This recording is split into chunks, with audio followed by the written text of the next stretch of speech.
Hi, everybody. Welcome back to my channel. If you're here, you know what I talk about. So let me get right into it. These last few days have been incredibly intense. I spent hours and hours having these lucid astral experiences and semi lucid astral experiences.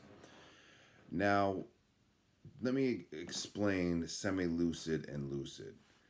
When all dreams happen in the astral, basically from my point of view, all dreams happen in the astral. Sometimes I can even see other people dreaming and having their dreams. Um, it's almost like somebody is inside of a bubble there, and you can see them moving around and doing different stuff, almost as though they had like a VR headset on and they were having in their own world having their own experience. Okay, well, I'm in the collective astral and I'm watching all of these people doing that. Okay, that would be like being out in the real world and seeing people walking around with goggles on. So it's very similar to that and has that type of feel, even. So the difference between lucid and semi lucid dreams or astral experiences. So the lucid experiences, when you're fully lucid, I mean, you can you can reach out your hand, you can make a portal like Doctor Strange, and you can see the realm on the other side, and you can walk right through it into another dream world or into another realm. Okay, when you're fully lucid.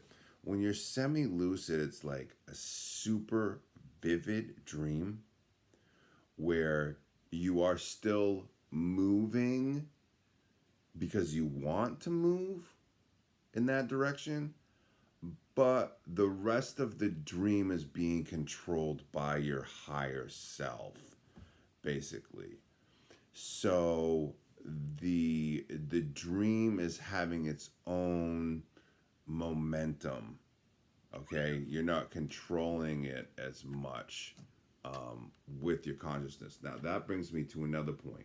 In order to move from a semi-lucid state into a lucid state, you have to expand your consciousness, and because your higher self is controlling that dream from a semi-lucid state, you need to become your higher self in order to gain that free will, in order to um, expand your consciousness so that you are shifting realities and shifting consciousness in unison with your higher self. And what is your higher self? Your higher self is just your consciousness in higher densities or higher vibrations of reality. Now, there are no separations of reality. There are only perceived separations of reality. So we say that when you're shifting from one state of consciousness into another state of consciousness, that those are different realms that you're moving into. In all reality, it's all one realm, it's all one soup of consciousness, it's all one soup of frequencies, thoughts, vibrations, ideas, and points of attention. Okay. Um, and all of that information and everything that I'm talking about when I talk about that sort of things in those terms comes from, the Swarunian and Tibetan information. That information has completely um, changed my life and changed my abilities. It's allowed me to transform my whole reality in the 3D, in the astral, and everything else. So definitely check out Cosmic Agency on YouTube if you want more information about that. I've connected up with Yazi Swaru and Mari Swaru in the astral and others before. So that all that information ties in directly with what I'm talking about. So if you want more information on, when I'm expounding upon these points of consciousness and stuff like that, check out Cosmic Agency and Swaru Official on YouTube. Okay, so let me get back into it. When your consciousness shifting, it's really important to allow everything to happen. Now, people remember, people think that, oh, there's the waking world and then there's the dream world. They don't understand that the keys and the mechanics of everything that they want is happening in all of those in between states of consciousness. Okay? Those in between states of consciousness are the keys. You have to be able to be comfortable in multiple states of lucidity. And you have to kind of tie them all together into just an experience. So, what are we doing here? What are we doing here on Earth? I mean, why do you get up, every day and go to your work and bartend?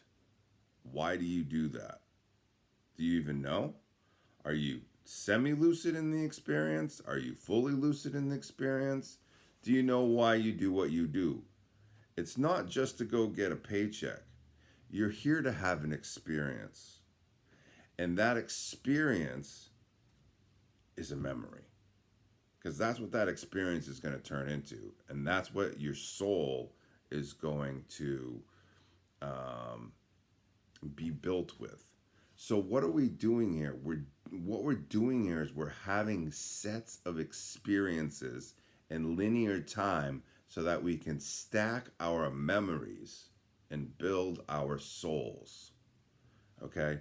So Earth is a playground, a training ground, and many other things for advanced souls in this quadrant of the galaxy.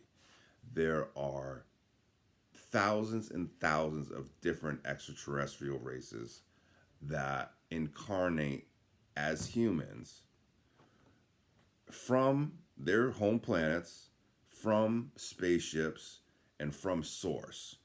Okay? And we all come here, and it's kind of just like a hodgepodge of all of these extraterrestrial races all playing human, to have these experiences so that we can build our souls and so that we won't be bored. Since we're advanced souls, we've been around for a very long time, had tons and tons of experiences, and we need to block our memory of all those other lifetimes and all those other experiences because they get in the way of this one. If you remembered all the stuff of all your other lifetimes and everything, it could affect, how real the experience is this time around. And if you are being influenced by,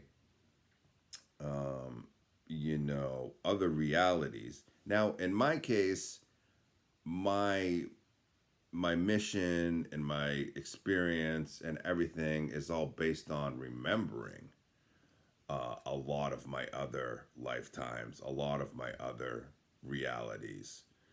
And, I'm here to help awaken others, that are ready, that want to gain more control over their consciousness, over their reality, and over their life and over their soul and in general.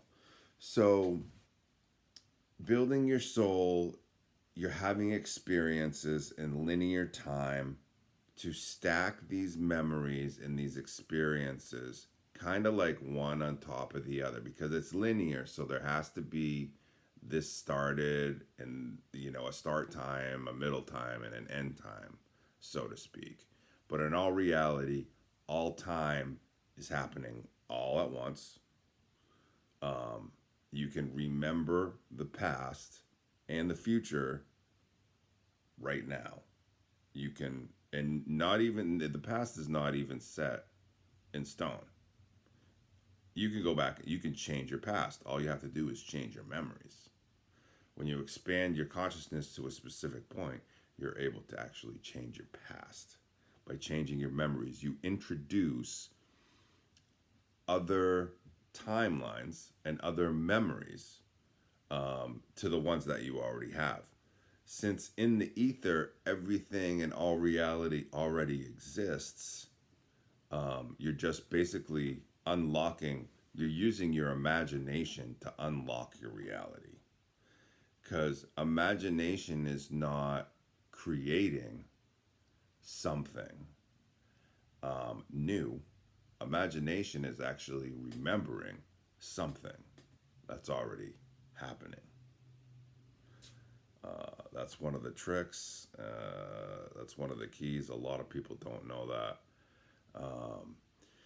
So I guess I'm going to end this video right here. It's almost 11 minutes long. Or it's 11:11. And I'm going to start a new video. So thank you for watching and stay tuned. I have a lot of information to share.